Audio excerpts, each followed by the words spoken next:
Hello po mga kabayan, kamusta po kayo? Si Kamanong po inyong lingkod ay nagbabalik po muli at tayo po ay magsama-sama magkomentuhan dito po sa Tambayan Makabayan. At sana po ay nasa maayos po kayong kalagayan. Mag-umpisa na po tayo.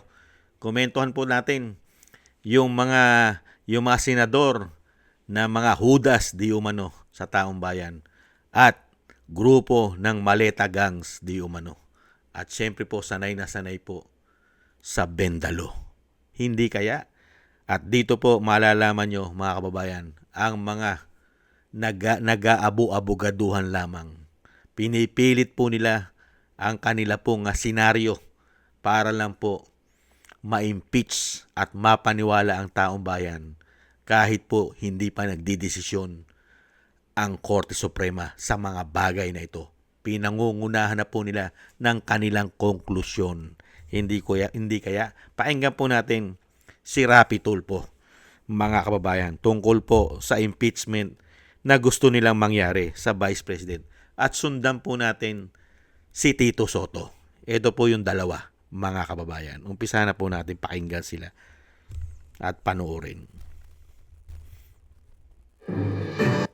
Sa batas, two-thirds. Wala man sinabing 16 eh. Hindi naman definite yung batas na nag-specify na 16. It says sa batas na konstitusyon, it should be two-thirds of the whole bilang ng senador. So sa ngayon 22, kung i-two-thirds mo 22, that's 14.6, which is equivalent to 15 senators lang, hindi na 15 senators as opposed to 16. So 15 lang talaga. Okay. Kung akong tatanungin mo, in my humble opinion, to convict. Okay, that's... Sa batas, two-thirds. Wala man sinabing 16 eh. Hindi naman definite yung batas na nag-specify na 16. It says sa batas na konstitusyon, it should be two-thirds of the whole bilang ng senador. So sa ngayon 22, kung i-two-thirds mo 22, that's 14.6, which is equivalent to 15 senators lang, hindi na 15 senators as opposed to 16. Yan po ang sinasabi po na isang senador na broadcaster, mga kababayan.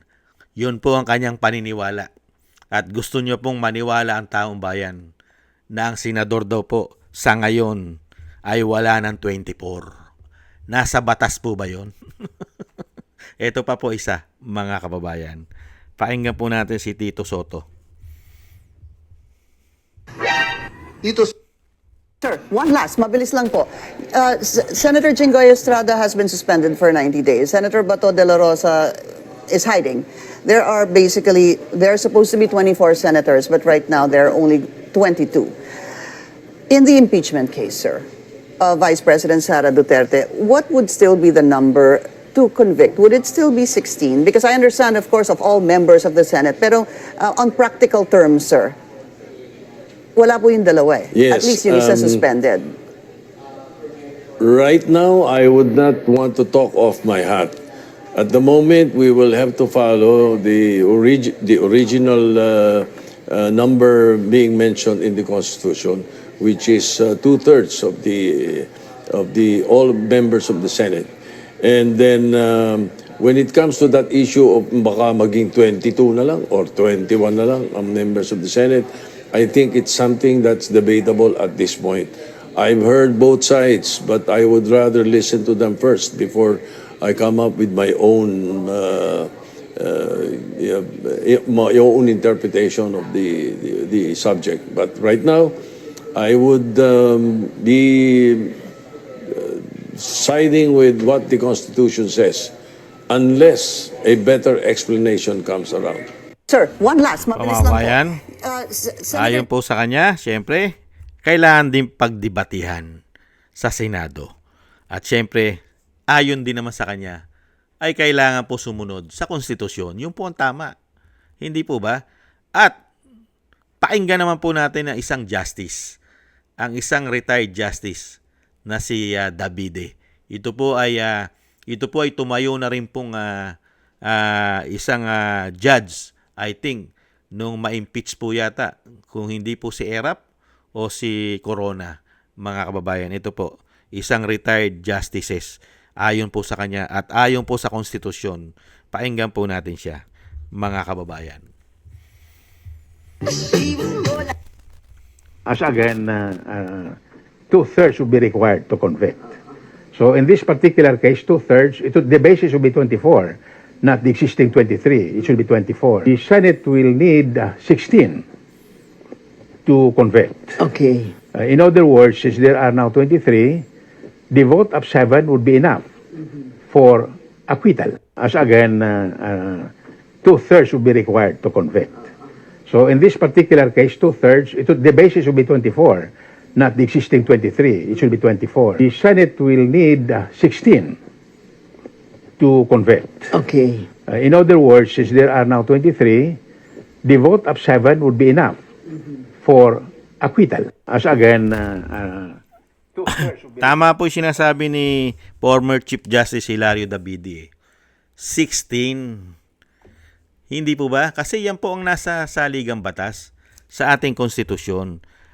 Makukonvict mo lang o sinasabi may impeach mo lang ang isang katulad ng isang Vice President Sara Duterte. 16. 2/3. 16 kahit 22 pa kayo. Kasi po, ayon po sa konstitusyon po natin, ang senador po ay 24. 24. Kaya lang po nababawasan dahil pinopolitika. Kailangan kasi inilang i-cover up ang malawakang korupsyon na sila po ang involved di umano. At kailangan po nilang tanggalin itong mga senador, lalong-lalo po yung gusto pong mabunyag ang ulo, yung pinakalupin ng korupsyon. Hindi po ba? Kaya nga po pinipilit nila. Ngayon, makakarinig ka po sa mga senador katulad po ni Rapi Tulfo. Yung kanyang mga konklusyon, yung kanyang mga ideas. Kasi daw po mababawasan ng senador. Baka ito hindi na 22 o bumaba pa sa 22. Dahil marami po silang ipinakukulong, ipinatatapon pa sa ICC yung isa. Hindi kaya, mga kababayan, nakita nyo po, gumagawa na po sila ng sarili po nilang konklusyon na ito pong impeachment ng Vice President ay hindi naman talaga po nila ito titingnan ang mga dokumento, ebidensya na meron ang Vice President. Ang layunin lang po talaga nila ay ma-impeach pala ang Vice President dahil numero ang gusto nilang makuha. Hindi po yung totoo na corrupt ba talaga ang Vice President? Hindi pala. Kailangan lang pala numero at kailangan nilang pababain pa ang numero para check na po nilang ma-impeach ang Vice President. Ganun pala. Hindi pala dito sa sinasabing kailangan patunayan no nag-aakusasyon. Yung nag-aakusa magpatunay na talaga ba na yang Vice President inaakusahan nyo na siya ay kurap at magnanakaw. Nasaan ngayon lahat ang inyong ebidensya? Hindi po ba? Hindi pala sa ebidensya babase.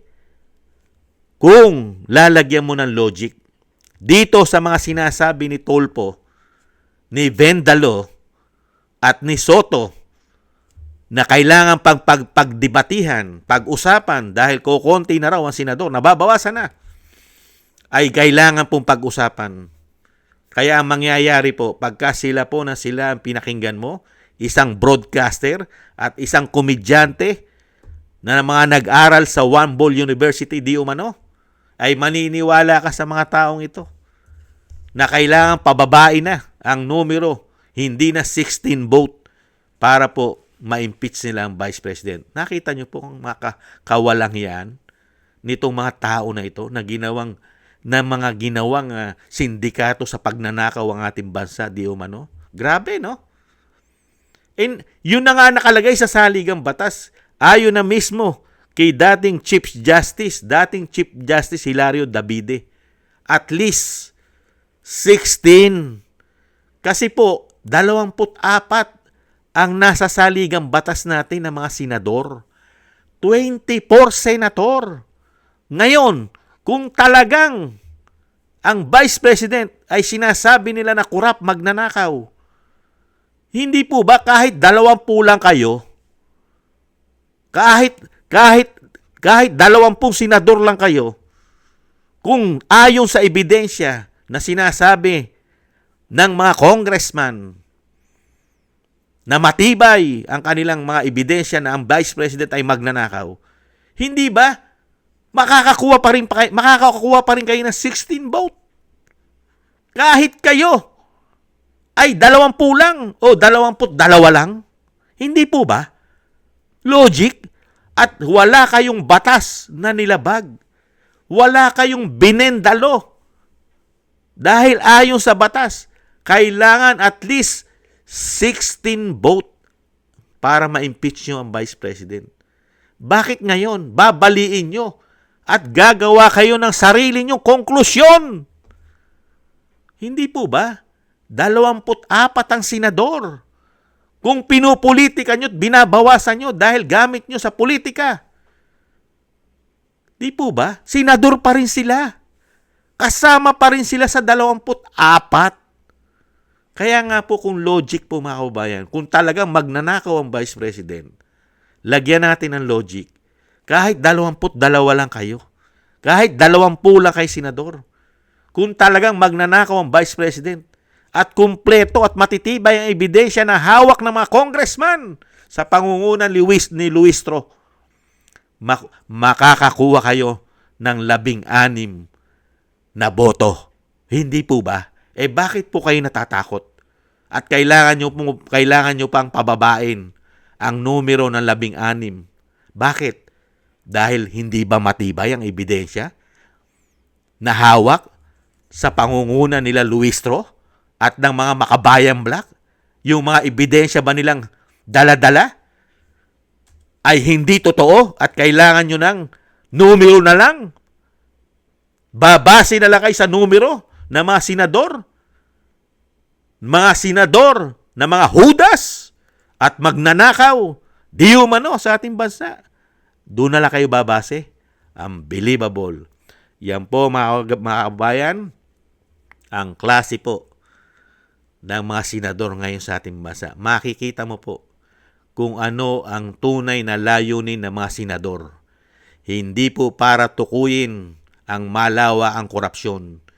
Ang layunin po nila ay pabagsakin ang mga politiko na may tapang at malasakit na lumaban sa mga magnanakaw sa ating bansa. Yan po ang layunin nila ngayon. I-abolish ang mga politiko na magpapanagot sa kanila. Hindi po ba? Maraming salamat po mga kababayan at maraming salamat po kay dating Chief Justice Hilario Davide. Dahil po batas ang kailangan masunod. Hindi po katulad ng nagpapakatalino po, nagpapakaabogado at ginagawang tanga at bobo ang mga Pilipino. Lalong-lalo na kung ikaw ay isang broadcaster at isang komedyante. Unbelievable. Maraming salamat po sa nagusto po natin tambayan mga kabayan sa YouTube at TikTok. At ganoon din po sa ating mga subscribers, sa mga nagko-comment, like, share, and subscribe. At patuloy po nagsusubscribe. Mabuhay po kayo. Shoutout po sa inyo lahat. At thank you rin po sa mga nagbibigay po ng tulong at biyaya. Shoutout po kay Eric Hershaw from Canada, Baby Roman Ate Isa from Cagayan Valley, Jem Aris from United Arab Emirates, Ani Jo, kay Mary Natividad Blinden from Netherlands, Gay at Chena, Tatay Nick from Toronto, Canada, kay Jesus Valdepena, Rolando Guerrero, Mila Yi, Felipe Shapno from Texas, USA, Rolando Timbol from Alberta, Canada, Ma'am LB at Shermani from North Miami, Florida, USA, Melchorita Espinosa from Orlando, Florida, USA, Arthur Estraniero from USA, Randy Crispino from Pasig, Mika Legaspi, Tessie Mantilla from Kuwait, Frank Zamora from California, USA, at Rolando Dibinagracia from Bacolod City. Maraming salamat po sa inyo mga kabayan. Ingat-ingat po kayo sa inyo po mga paggawa at shoutout po sa inyo lahat. At God bless po sa inyo lahat. Taste lang po tayo mga kabayan. Ingat-ingat po. Bye-bye.